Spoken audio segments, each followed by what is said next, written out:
안녕하십니까. 방금 소개받은 한국디지털에셋 조진석입니다.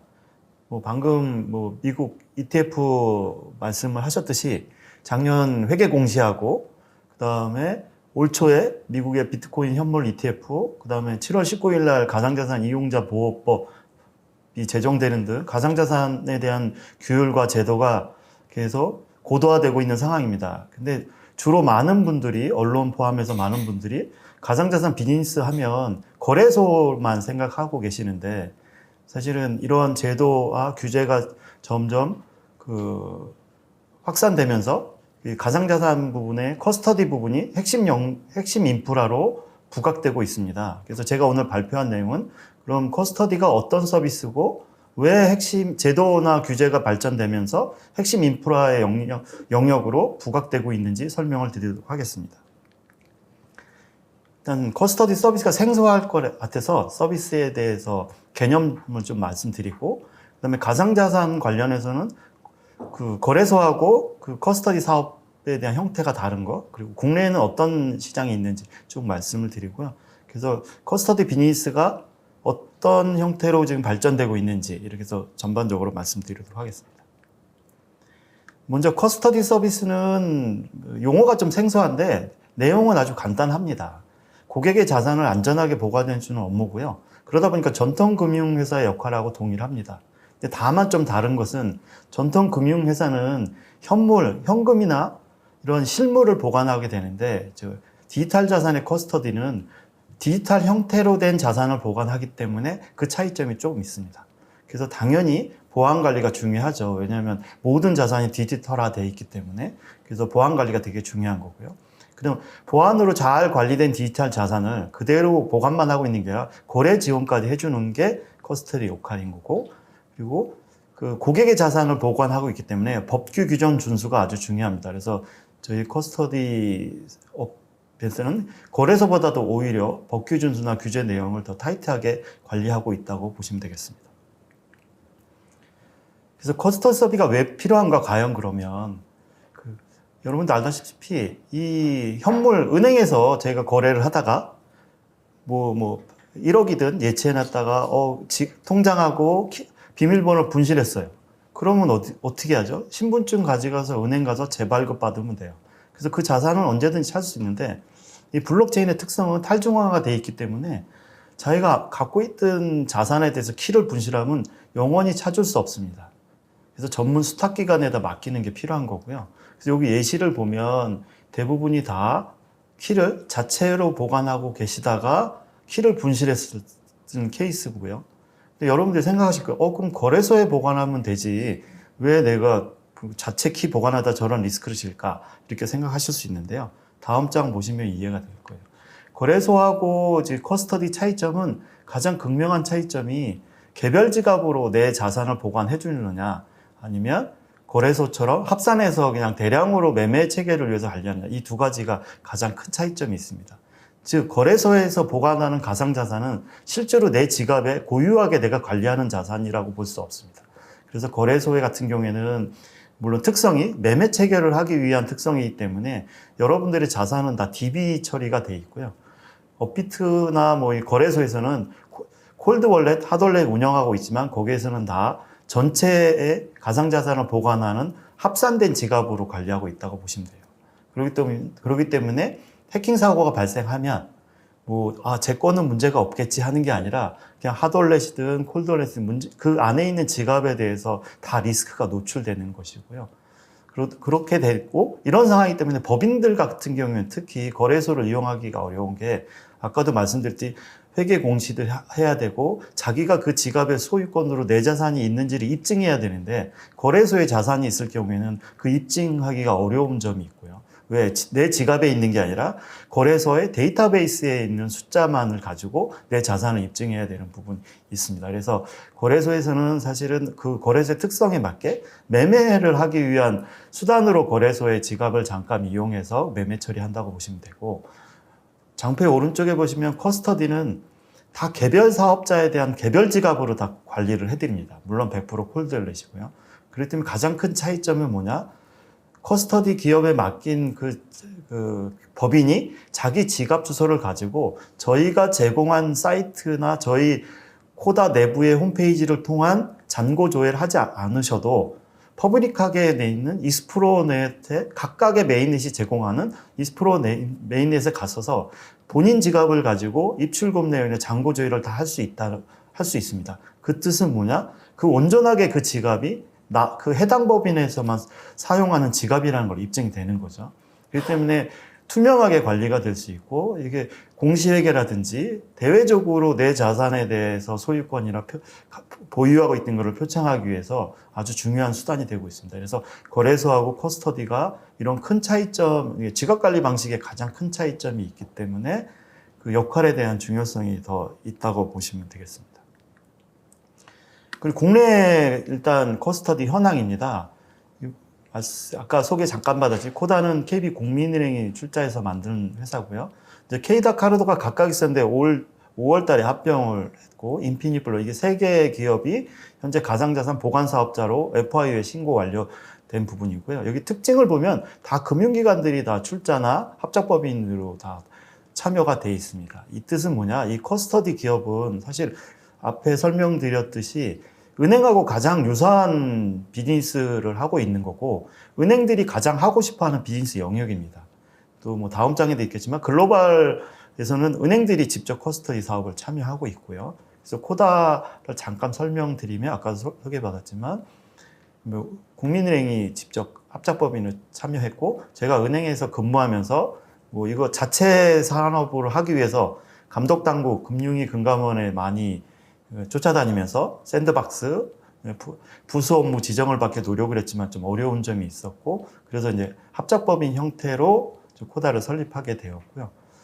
그러다 보니까 이 코다 같은 경우에는 그 은행 출신들이 많이 있어서 내부 통제나 관리 체계를 은행 수준으로 좀 잘 관리하고 있다, 이렇게 보시면 되고, 그리고 커스터디 역량은 사실은 뭐 콜드월렛이고 멀티시고 MPC고 막 이런 거보다는 사실은 시장에서 어떤 신뢰를 주느냐 부분이거든요. 그 신뢰를 주는 거는 사실 보이지 않는 신뢰인데, 저희 스스로가 잘 내부 통제라든지 이 관리 체계를 잘 준수하고 문제가 없다는 걸 인식을 시켜드려야 할 부분이 있어서 어려운 점이 있지만, 저희 코다는 지금 3년 동안 잘 시장에서 잘 대응을 하고 있고 신뢰를 좀 받고 있는 상황입니다. 그리고 하나 더 참고적인 사항은, 하나은행도 지금 현재는 지금 시장에 그 서비스를 하고 있지는 않지만 작년 9월 달에 비트고하고 그 합작법인으로 뭐 가상자산 수탁사업 진출한다고 하고 있고요. 그래서 지금 국내 주요 시중은행들이 다 가상자산 사업에 직간접적으로 지금 참여하고 있다, 이렇게 보시면 될 것 같습니다. 그리고 저희 코다 부분인데, 가상자산 보면 그 지갑 사업자 영역으로 FIU가 반기별로 전체 가상자산 사업자에 대해서 실태조사 보고서를 내고 있습니다. 그중에 지갑 사업자에 대한 내용을 발췌해 보면 작년 23년도 하반기에 총 지갑 사업자의 수탁고가 약 10조인데 저희가 약간 7.9조 돼서 73% 정도의 점유율을 가지고 있고요. 근데 여기 특징적으로 보면 와, 수탁고 엄청 많으니까 그 매출도 좋겠구나 막 이렇게 생각하는데, 사실 어려운 점은 좀 있습니다. 왜냐하면 아까도 잠시 그 3일에서도 말씀드렸지만, 국내에서 현재 투자 목적으로 법인이 현금을 들고 비트코인을 사서 시장에 진입하기가 어렵고, 반대로 또 코인을 갖고 있다고 하더라도 이걸 팔고 원화로 환산해서 갈 수 있는 그 공식적인 채널이 없습니다. 그래서 이런 부분이 없기 때문에 투자 목적의 법인들의 시장 규모는 좀 작고요. 그리고 NFT를 발행한 프로젝트 기업들도 저희 고객사인데, 여긴 사업 목적인데 사실 수수료 물량이기 때문에 그렇게 비중이 높지 않고, 저희가 갖고 있는 많은 물량이 대부분 ICO, 특히 토큰 발행한 재단 부분이 많이 차지하고 있고요. 이러다 보니까 물량은 많이 있고 수탁고도 높지만, 사실 저희한테 한 기업이 거의 1조 이상 보관한 그 재단도 있는데, 이거를 1조로 해서 저희 요일제로 받으면 그 재단은 저희 수수료 내다가 망할 수도 있는 그 정도 상황이거든요. 그러다 보니까 그런 그 수탁고는 높지만 그런 경우에는 정액제로 받기 때문에 수수료율을 높게 책정할 수 없는 부분이 있습니다. 그래서 저희 커스터디가 그 수탁고는 높지만 그 매출에 대해서는 좀 아쉬운 점이 있다. 이렇게 좀 이해해 주시면 좋겠습니다. 그리고 그 커스터디에 관련해서는 그러면 너희들 무슨 비즈니스 대상이 있길래 사업을 하려고 하느냐. 뭐 투자 목적의 법인도 어렵고 뭐 ICO 쪽도 수수료도 작은데 어떻게 뭐 사업을 할 거냐 이렇게 뭐 문의하시는 분이 있는데 여기 쭉 보시면 저기 지금 그 제가 나열한 저 부분이 실제 대한민국에서 일어나는 사업 모델입니다. 저희 다 저기 해당되는 고객분들이 맨 밑에 법 집행 기관 빼고는 다 위에 부분은 다 저희 고객사들인 거고요. 그러니까 일반 법인을 아까 말씀드렸기 때문에 알고 ICO 법인도 알고 투자조합 쪽에서도 투자처가 블록체인 기업을 할 때는 코인을 받는 경우가 있습니다. 이런 경우에도 저희한테 수탁을 할 필요가 하는 고객들이 있고요. 그다음에 당연히 블록체인 법인들에서 NFT나 P2E, M2E 발행해서 자기들이 플랫폼 사업하면서 이때 발생하는 건 다 코인으로 수입이 발생합니다. 그래서 그런 부분의 고객들이 저희한테 예치를 하고 있고요. 그다음에 노드 운영이라고 해서 밸리데이터에서 검증하는 쪽에 대한 부분에서 발생하는 수익도 저희한테 보관하는 부분이고요. 그다음에 NGO라든지 학교법인들이 있는데 기부금도 최근에는 가상자산으로도 기부를 받는 경우가 발생합니다. 근데 기부금을 받았는데 받을 지갑이 없잖아요. 이걸 메타마스크라든지 뭐 일반 비수탁형 지갑으로 받을 수가 없잖아요. 회계 처리하기도 어렵고. 그래서 이런 부분도 저희가 저희 커스터디 서비스를 이용하고 있는 부분이고요. 그래서 오른쪽 보시면 그 정부나 감독 당국에서는 투자 목적의 법인 시장이 보고 억제를 하고 있는데 사실은 다양한 비즈니스 분야에서 지금 커스터디 서비스라든지 이게 진출의 니즈가 계속 있습니다. 그래서 그 투자 목적이 아니래도 정상적이고 다양한 목적으로 다양한 사업 목적으로 법인들이 가상자산을 취득 보유하는 게 발생하고 있다는 걸 좀 그 감독 당국이나 뭐 규제 당국에서 좀 이해를 해주시면 좋겠고요. 옆에 표를 보시면 약 166개국에서 가상자산을 규제를 합니다. 규제를 한다는 거는 뭐 불법한다는 게 아니라 어떤 방식으로도 제도화해서 허용하거나 뭐 불허하는 부분을 체크한다는 부분이 있고요. 이 중에 많은 기업 중에 그 법인 거래를 맡고 있는 건 한국밖에 없어요. 그래서 어제 다행히 금융위원장님 청문회 할 때 그 법인 거래 허용에 대해서 국회의원분이 질의를 하셨고 그 금융위원장 분이 저는 좀 호의적으로 받아들였는데 과거 같으면 뭐 부정시하고 안 된다고 딱 단언을 하실 텐데 검토해 보겠다, 글로벌 상황을 고려해 보겠다, 뭐 이렇게 좀 약간 한번 검토는 해보겠다는 느낌으로 말씀을 주셨어요. 그러니까 단정적으로 한국에서는 어렵다 이렇게 얘기는 않으셨고요. 물론 제가 현장에 있지는 않았겠지만 뭐 여러 기자분들이 쓴 기사 내용을 토대로 보면 대부분 한번 검토해야 되는 상황으로 하겠다 하셨는데 아마 검토해 보시면 깜짝 놀라실 거예요. 전 세계에서 대한민국밖에 없으니까 법인시장 맡고 있는 거는. 그래서 저는 뭐 좀 제대로 뭐 이렇게 시장 조사 하시면 뭐 막을 이유가 전혀 없다. 저는 오히려 그렇게 보고 있고요.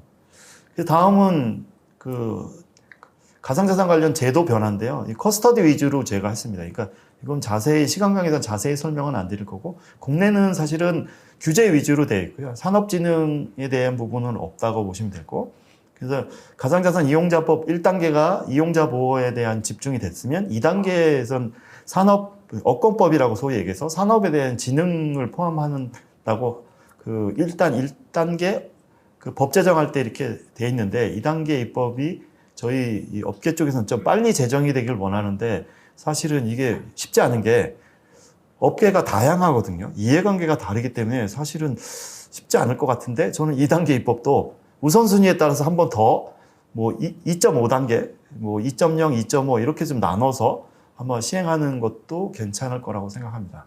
근데 글로벌 현황을 보시면 규제를 하면서도 산업진흥에 대한 부분을 병행하고 있습니다. 전 되게 이 부분이 좀 부러운 건데요.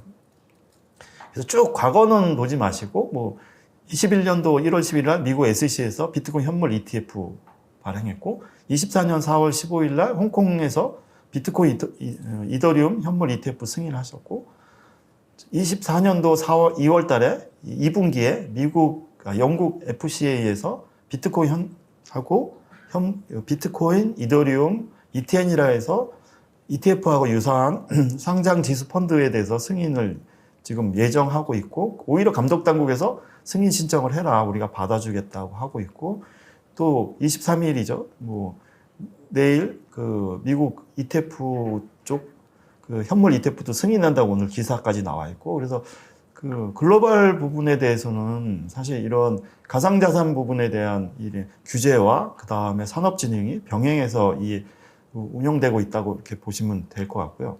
여기서 한 가지 제가 엊그제도 뭐 행사에 갔다 왔는데, 아직도 규제 당국에서는 비트코인이나 이더리움이나 이런 메이저의 탑 클래스 자산군하고 전체 가상자산은 알트코인하고 약간 구분을 이거 혼합해서 하다 보니까 어려운 점이 있으신 것 같아요. 계속 말씀하시는 건 감독당에선 실체가 뭐냐, 뭐 실상황에 무슨 유용성이 있느냐, 산업에 무슨 발전에 기여하느냐, 이런 게 없는데 계속 무슨 ETF로 승인해달라고 하냐고 하는데, 저는 좀 나눠서 볼 생각이 있다고 봐요. 비트나 이런 부분은 가치저장 수단으로 판단하시면 좋을 것 같고요. 그러면 가치저장 수단이기 때문에 ETF를 통해서 투자의 수단으로 허용하는 거지, 이게 미국도 ETF를 가지고 뭐 생산에 도움이 되고 산업 발전에 바로 뭔가 쓰임이 있어서 허용하는 건 아니거든요. 두 가지를 좀 나눠서 보면 뭐 제가 바라는 사항은 네, 그렇습니다. 그리고 아까 사회자분들이 말씀드렸듯이 글로벌 주요 금융기관들이 이 커스터디 서비스 하는 현황을 보시면 지금 웬만한 골드만삭스라든지 시티은행, 그 다음에 BNB 파리바, 그 다음에 우리들이 소위 얘기하는 피델리티, 그러니까 글로벌의 탑 티어라는 은행들은 다 지금 스톡 서비스를 직접 서비스를 제공하고 있어요. 그리고 요번에 좌측에 있는 것도 비트코인 현물 ETF의 블랙락 IBIT가 지금 가장 많이 판매되고 있는데, 여기에 그 AP라고 해서 지정 참가해서 우리도 판매 채널에 들어가겠다. 여기 보시면 그 실제 그 ETF를 발행하지 않았지만 우리 ETF를 판매할 수 있는 채널 하겠다는 게 골드만삭스, 시티, 뭐 ABM 암로, 뭐 이런 주요 금융사들이 직접 플레이어 이쪽 뛰어들고 직접 사업을 하고 있다는 것을 아실 수 있고요. 그리고 추가적으로 보시면 여기 이제 글로벌에서 법인 거래 부분입니다. 이 부분이 좀 안타까운 게 있는데, 미국은 법인 가상자산 관련해서 법인 시장이 80% 이상이에요. 근데 이 반대로 보면 이 업비트에서는 지금 거래량에 그 비트 이더 거래량이 30%가 안 넘습니다. 그럼 70%가 뭐냐? 다 알트 시장인 거죠. 이건 저는 극단적으로 법인 시장이 국내에서는 없기 때문에 그렇다고 봅니다. 그 이유는 법인들은 사실 투자할 때 그냥 그 가치에 대한 판단을 할 수밖에 없잖아요. 그 다음에 법인이 투자하기 때문에 법인들은 그 투자 자산에 대해서 조사를 계속 꾸준히 하죠. 가격에 대해서 반영하고. 근데 개인들은 어떻게 투자합니까? 뭐 이런 정보가 없기 때문에 소문, 리딩 방송 이런 거에서 그냥 그 가치에 대한 판단이나 그 정보가 부재한 상태로 그냥 가격이 이게 펌핑이 많이 되고 가격 변동이 크네요? 이러니까 투자를 하게 되는 거고, 그래서 오히려 한국에서는 법인들이 진출하지 않기 때문에 오히려 시장이 더 혼란한 상황이라고 좀 보시면 되고, 그래서 글로벌 이런 트렌드나 거래량을 볼 때는 법인들이 대부분을 다 차지해서 시장의 안정성을 좀 주고 있다, 이렇게 보시면 좋겠습니다. 한 가지 더 재미있는 상황인데요.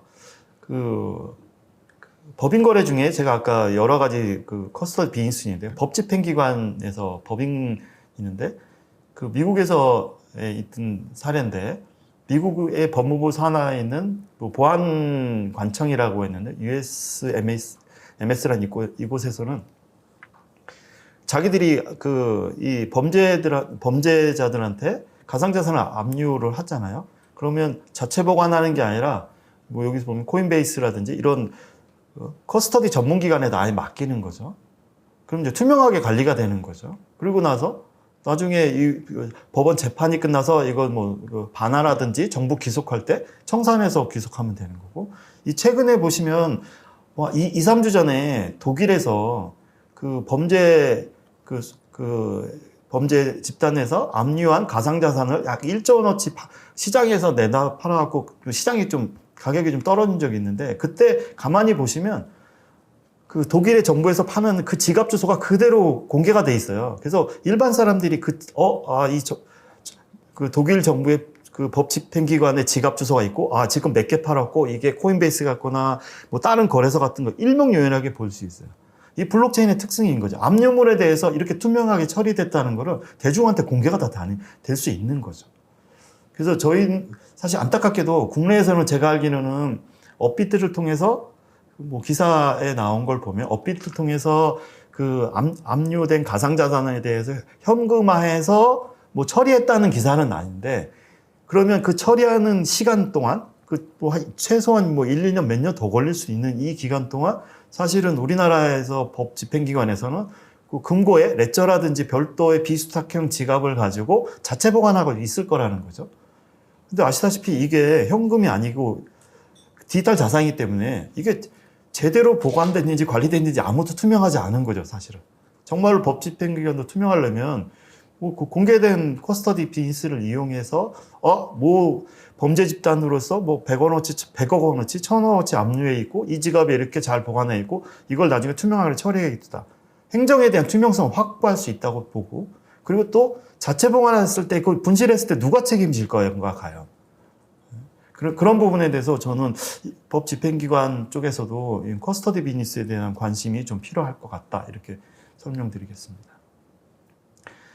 그리고 쭉 이어지지만 우리나라에서 법인 거래가 안 되기 때문에 여러 가지 문제점이 계속 있는 거고요. 투자자 보호 측면에서는 아까 말씀드렸듯이 오히려 가격 변동이 훨씬 심하다. 그래서 오히려 국내의 가격 변동이 심하니까 해외에서 오히려 국내를 가격 시장 이거 법인도 없고 개인들이니까 국내를 오히려 타겟팅해서 이런 시장의 조작 행위를 하려는 것 있고, 그리고 법인이 없기 때문에 시장의 안정성이 결여되는 거죠.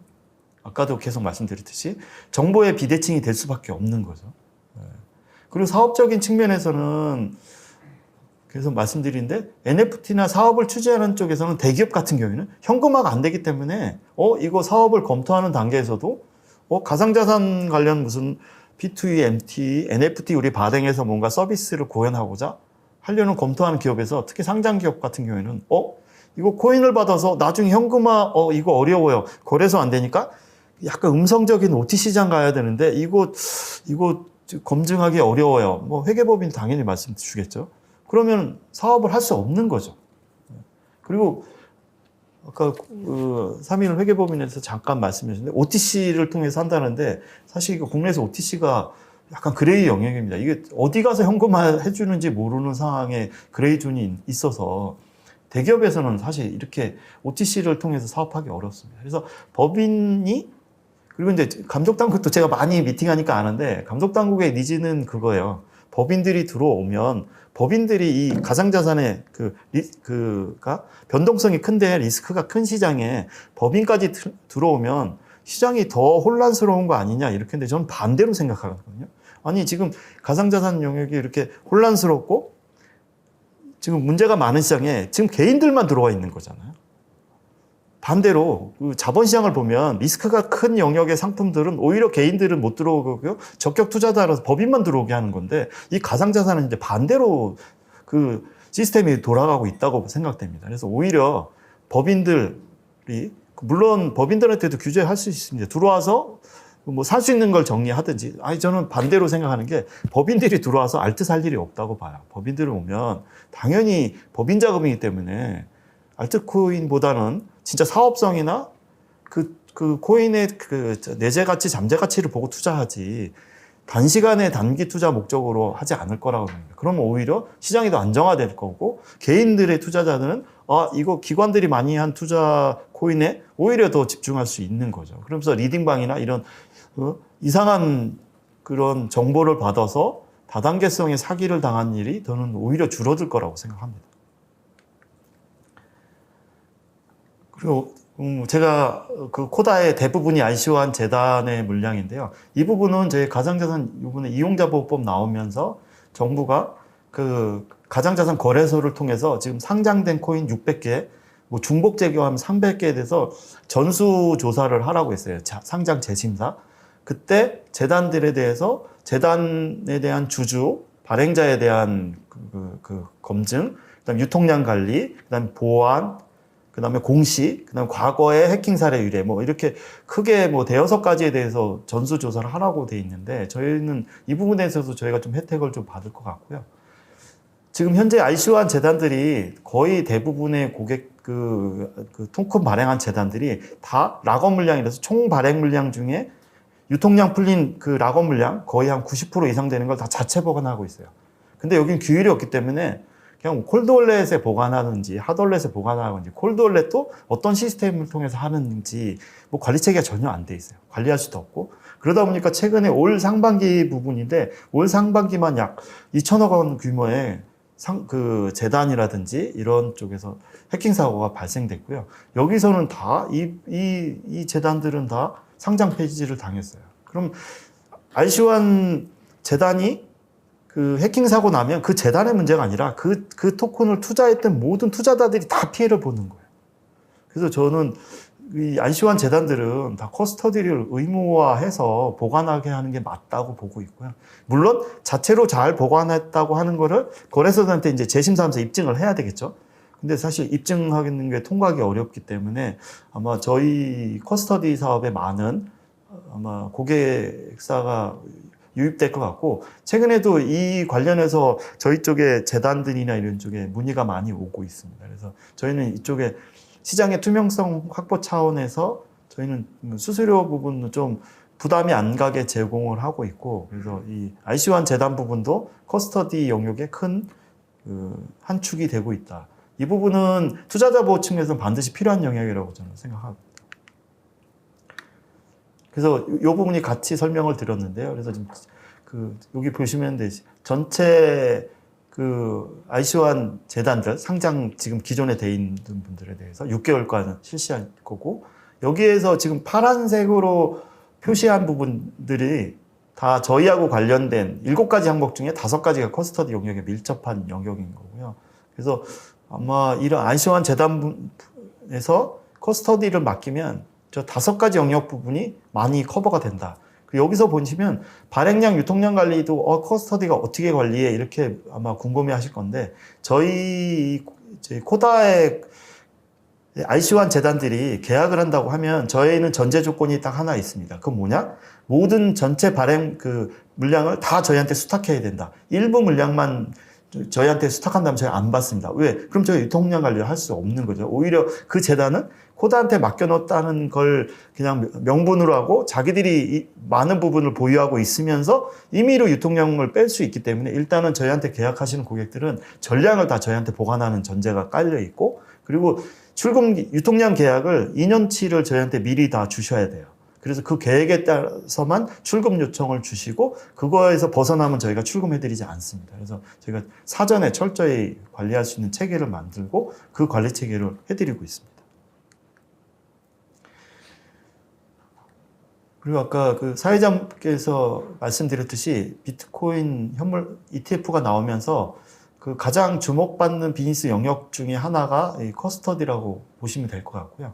여기 지금 미국 사례인데 지금 11개 ETF 상품이 있는데 그 중에 뭐 다 커스터디 비즈니스가 필요한 거고요. 그 중에 이제 코인베이스 커스터디가 거의 뭐 8개를 차지하고 있는데 여기에서는 약간 그러실 거예요. 앞에 아까 보니까 골드만삭스, 피델리티, 뭐 시티은행 다 커스터디라는데 왜 여기서 보면 은행이 안 하고 다 코인베이스 커스터디를 이용할까 하는데 요거는 아까 회계 기준이 약간 차이가 있는 건데 지금 SAB 121이라고 돼 있어 금융기관이 가상자산을 보관하면 수탁받으면 이거 부채로 처리하게 돼 있어요.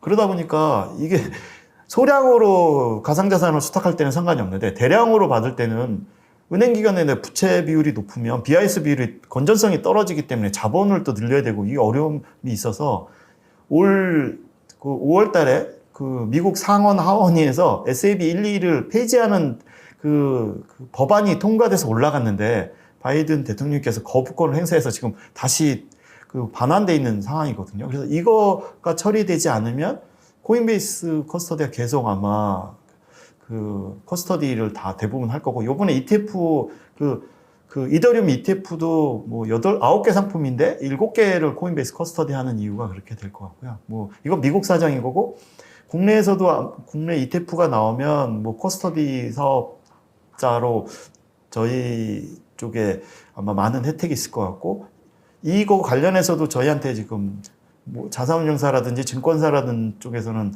관심을 가지고 컨택을 요청하는 쪽도 있습니다.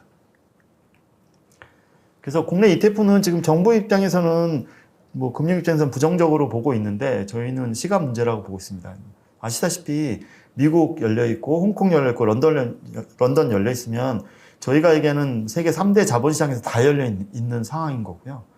그리고 뭐 그 지금 정치권에서도 뭐 ETF에 대해서는 민주당 입장에서는 공약 사항인 거고, 뭐 허용에 대한 부분은 뭐 제가 보기에는 시간의 문제지 계속 이거를 불허할 수 없는 상황이라고 저는 판단하고 있습니다.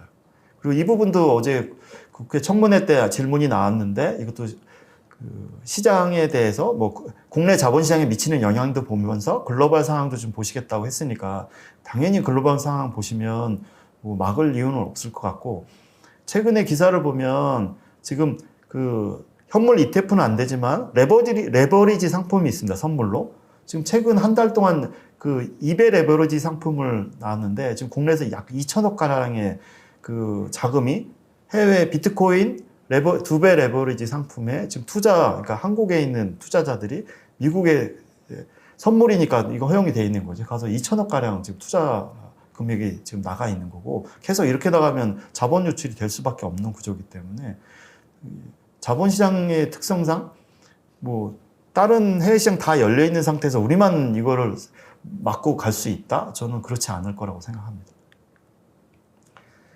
그리고 계속 정부나 우리나라에서는 가상자산 영역이 전통 금융시장을 잠식하고 혼란을 가중시킬 거라고 저는 우려하고 있는데, 저는 전통 그 금융 서비스의 대체제이면서 보완제 역할을 할 거고 같이 발전해 갈 거라고 생각합니다. 여기에 가장 큰 그 디지털 자산의 서비스의 특징은 다 블록체인 기반의 중간 개입자가 없기 때문에 다양한 금융 서비스를 효율적으로 제공할 수 있고 비용 최적화할 수 있는 거죠.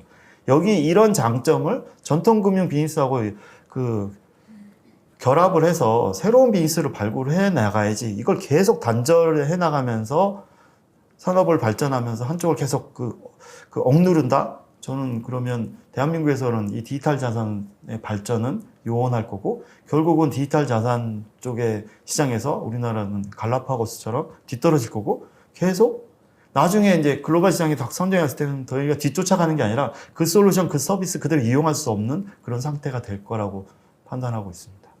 그래서 결론적으로 말씀드리면 이 디지털 자산 관련 서비스가 거래소만 있는 게 아니라 이런 보관 관련 서비스, 커스터디 서비스가 있고, 이 커스터디 서비스는 규제나 제도나 이런 규율이 강화되면 강화될수록 더 그 역할이 핵심 역할로 그 부각될 수 있는 그런 서비스라는 점 이해해 주셨으면 좋겠습니다.